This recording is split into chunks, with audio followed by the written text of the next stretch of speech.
This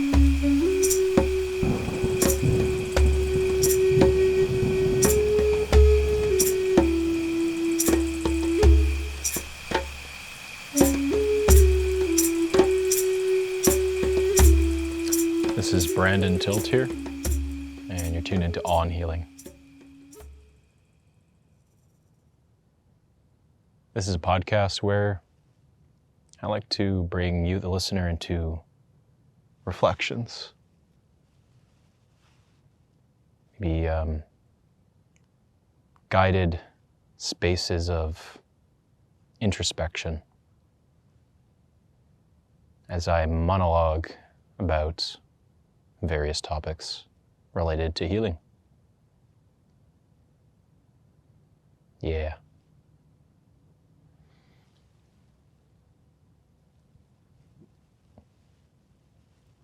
I love to do these podcasts out in nature because I feel very connected to Mother Earth. It helps me ground and it helps me feel into my spirit.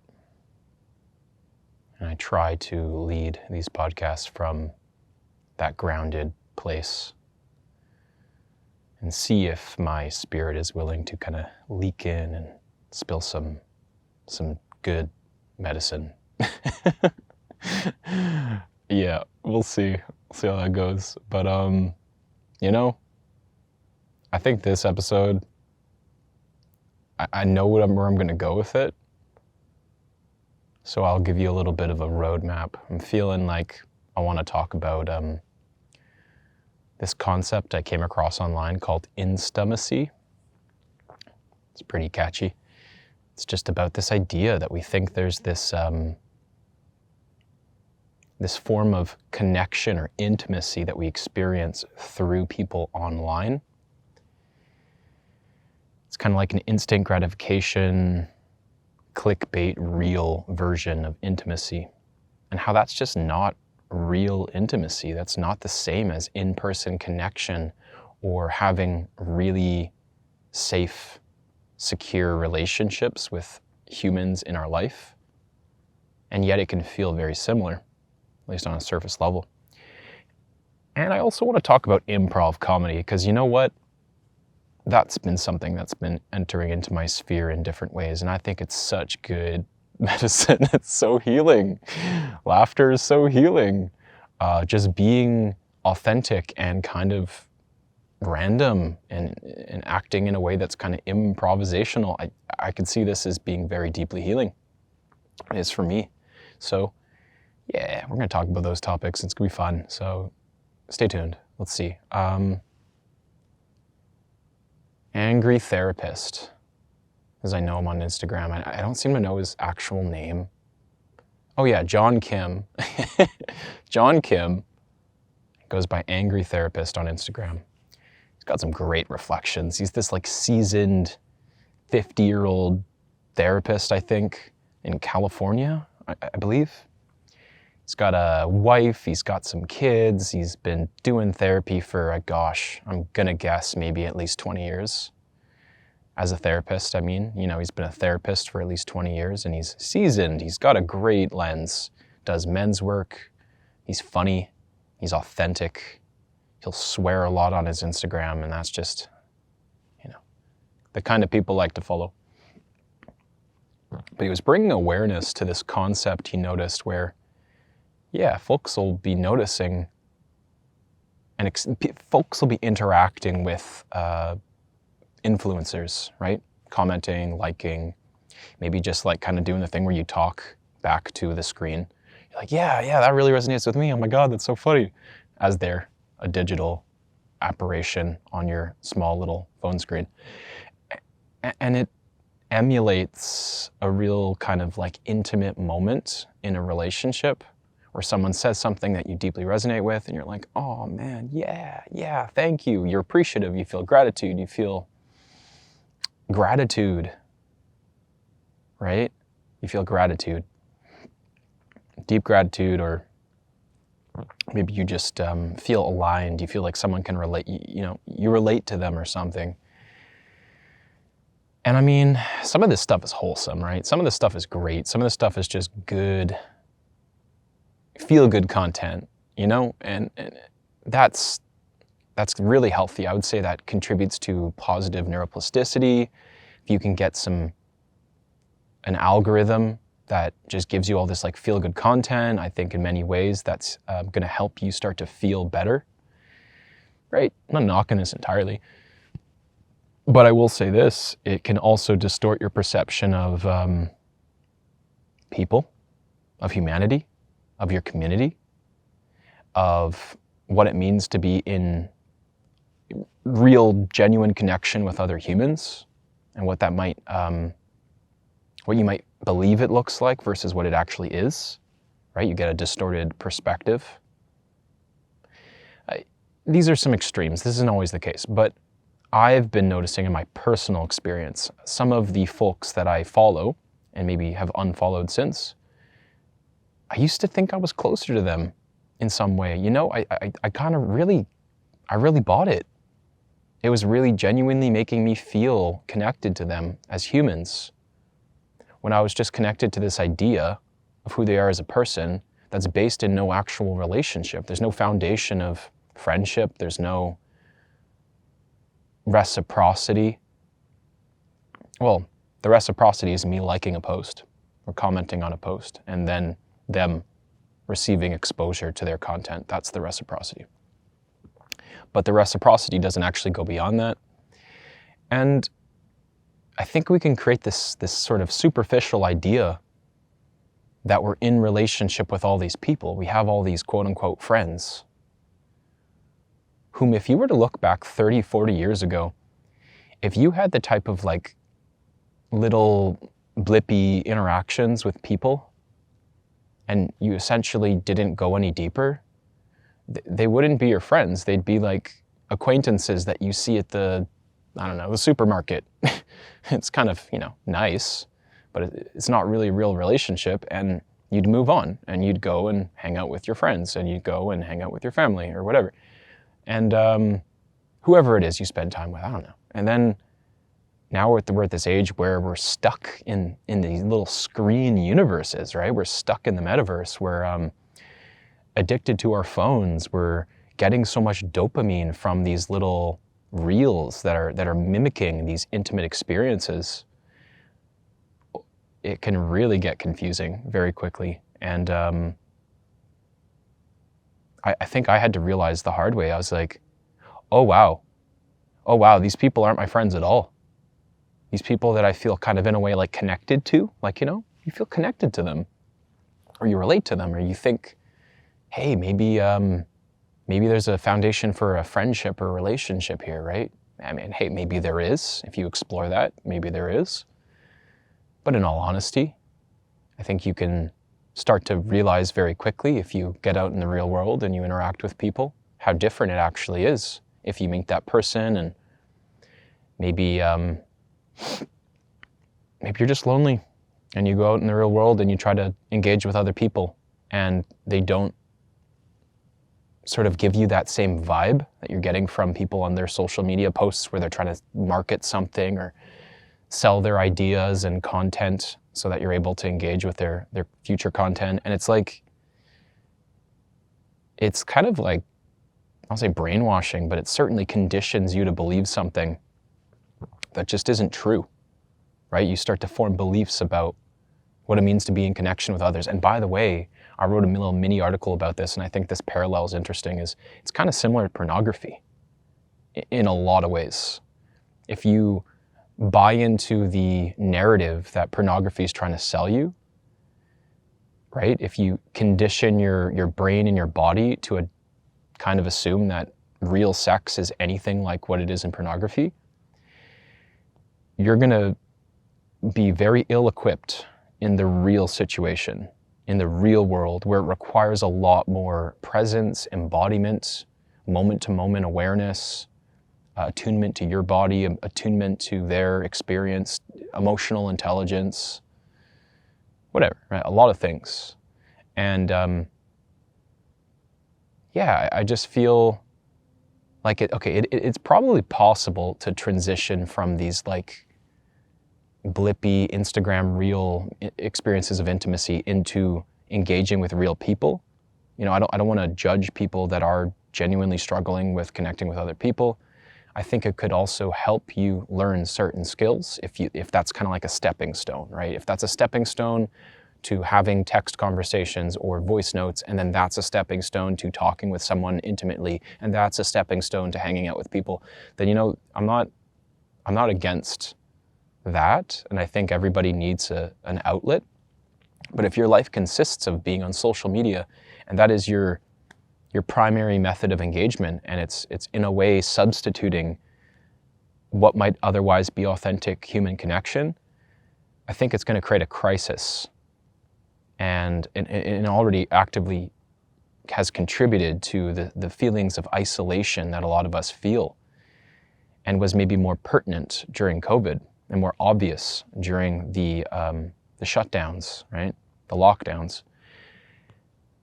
So don't think that you're friends with social media friends. That's just the easy way to put it. Your friends who are your real friends might exist on social media, of course, and they have their different personas, and you can kind of get to know them in a little bit more, some might say intimate way, depending on how much they reveal about themselves on their social media. But yeah, a lot of people are just trying to sell you something.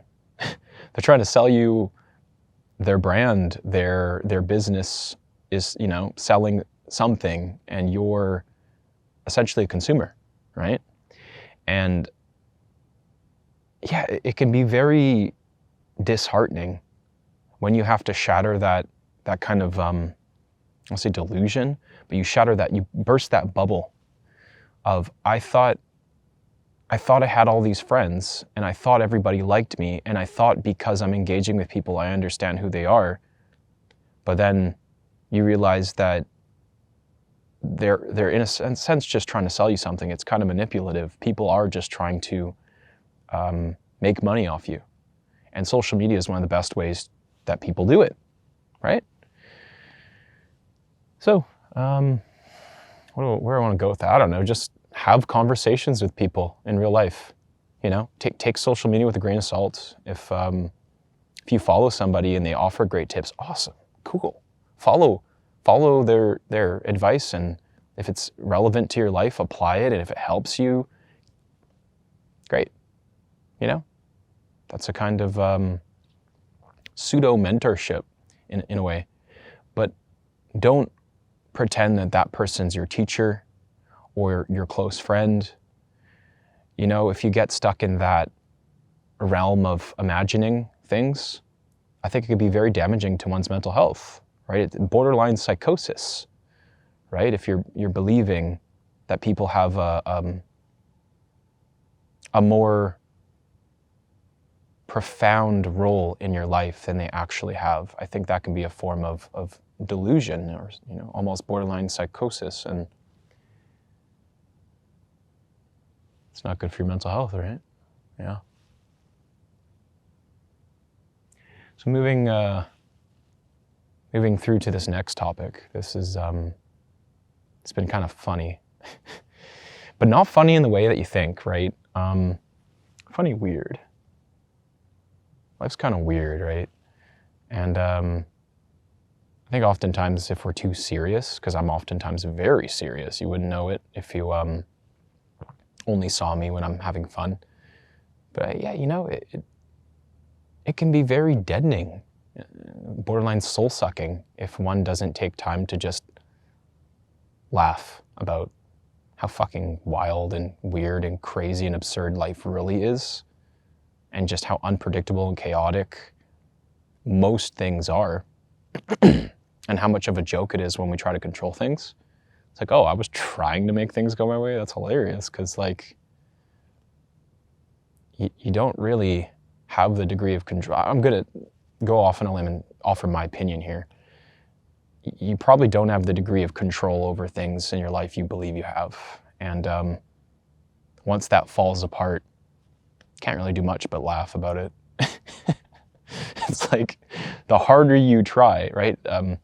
Carl Jung, or some YouTuber that was referencing Carl Jung, was talking about this great metaphor about working with your shadow is like taking a blow up ball, like a beach ball, and trying to push it underwater.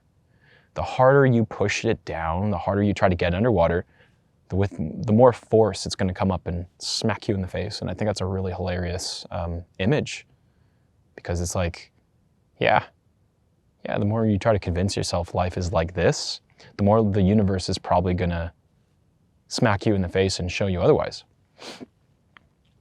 So anyway, life's funny sometimes, but I believe sometimes it's even funnier than that, especially if you go to like a comedy club or something, because like I've been, I don't know, just like taking life so seriously, like, you know, working in therapy with my anger and having all these like very, very uncomfortable conversations with my family, and going to a lot of sweat lodges and really sitting in the experience of my physical discomfort, my emotional discomfort, preparing for my next big leg of my spiritual journey. And it's like, gosh, do I just want to like fuck off and do nothing sometimes? And I do. I'm out in nature a lot.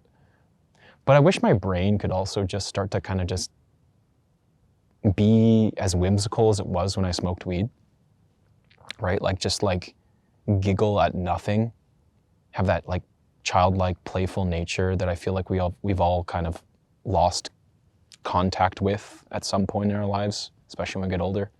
And then maybe, hopefully, we rekindle as we get even older.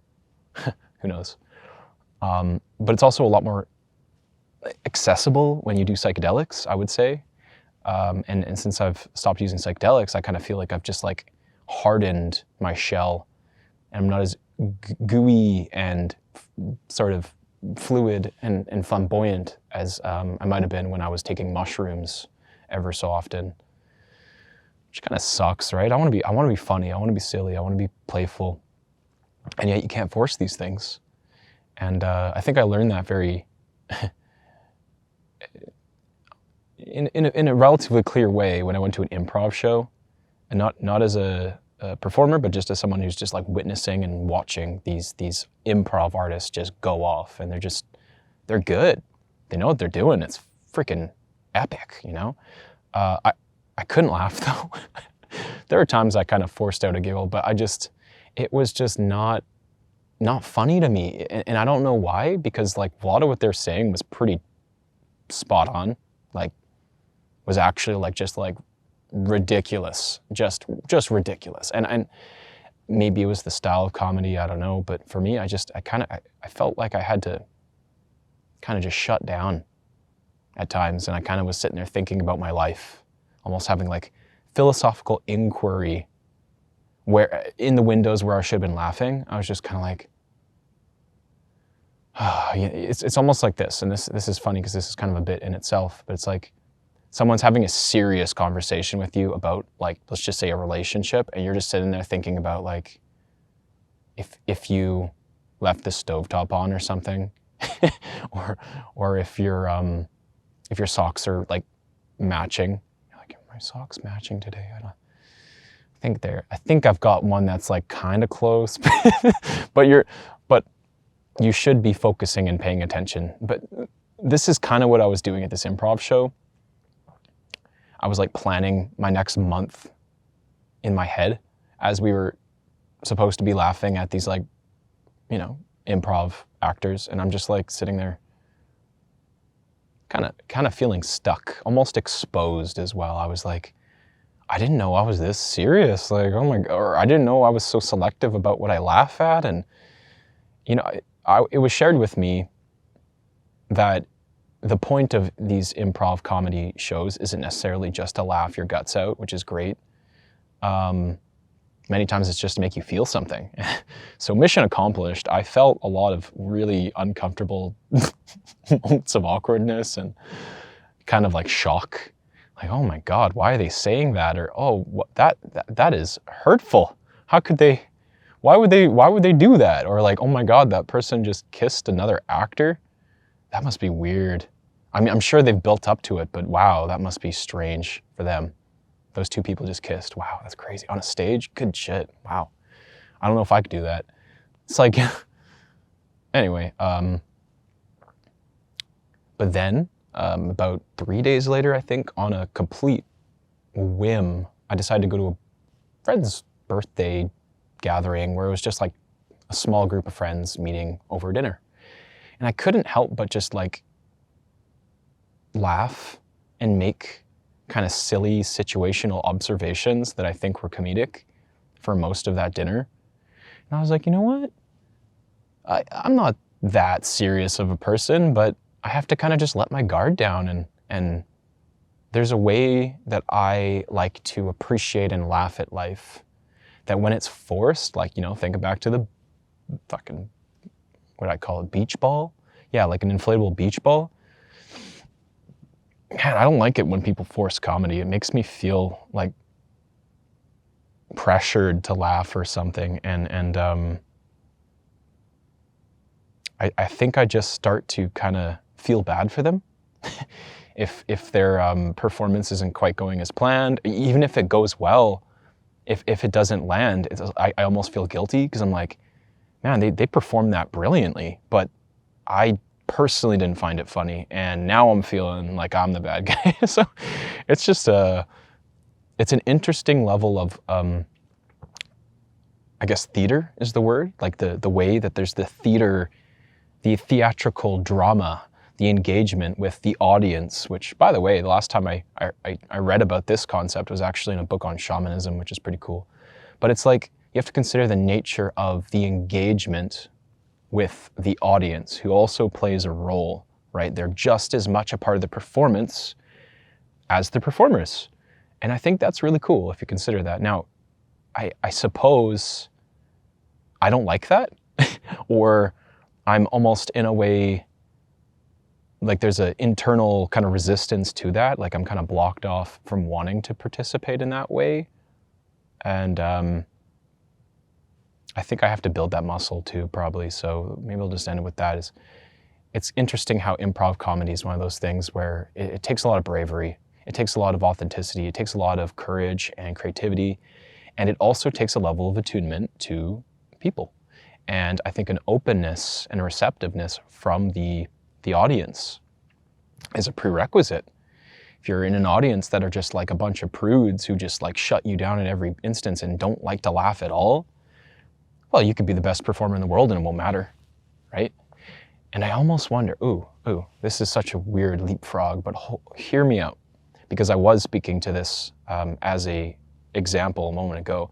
In the shamanic performance, because by the way, even if people are real shamans, I'm not speaking to the fake ones that put on shows and are actual, I would say, performers over their capacity to actually work with real spirits. There is a theatrical element to healing. It's interesting, it's subtle in many cases, but it's there. In fact, they use the example of even in a hospital. It's less theatrical, but there is the way that they're putting on costumes, right? The doctor regalia, one might say, the white coat. It's unconsciously, you're primed to unconsciously feel safe, and depending on a person's relationship to doctors, that could instill safety or distrust. So the entire experience of the doctor's office is obviously based in science in many ways, but it's also a performance.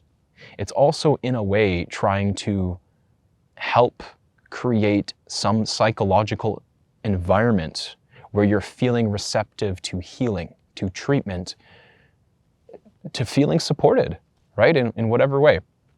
And I think most, if not all, healing has a similar sort of theme.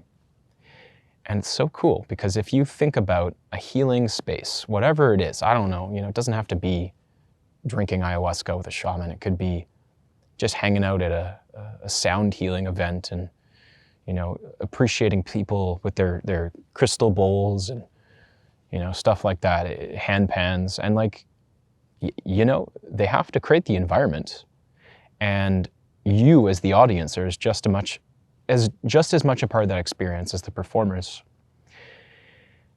And this comes into play in IFS, this comes into play in therapy, this comes into play especially in stuff like, not to discredit, because I think it's got its own healing elements, and it is valid, but like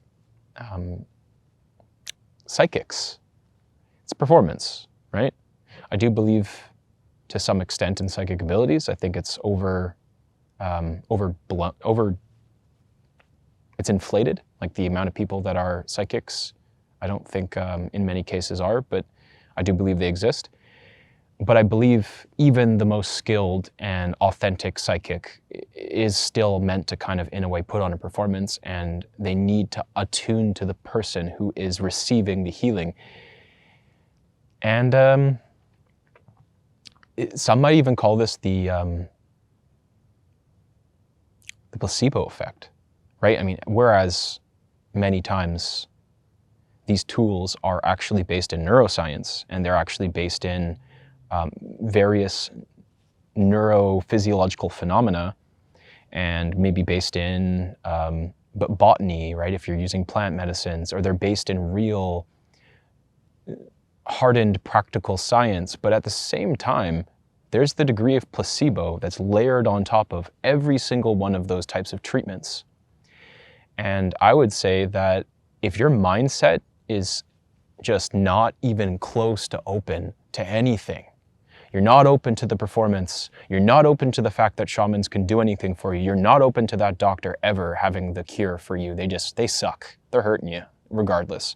You're not open to the fact that, hey, maybe a hypnotist or a psychic or a therapist or a sound healer has anything to offer you. They're all just woo-woo scammers. If you have that kind of extreme thinking, the nocebo effect comes into play, because the placebo effect is where you're actually creating an additional layer of openness towards growth in the mind. And it's just the mind in itself essentially working in conjunction with whatever a person's doing to try to help you. But the nocebo effect, which is where these prudes, these comedy prudes who are basically sticklers and just like ripping on the comic or the poor improv artist come into play.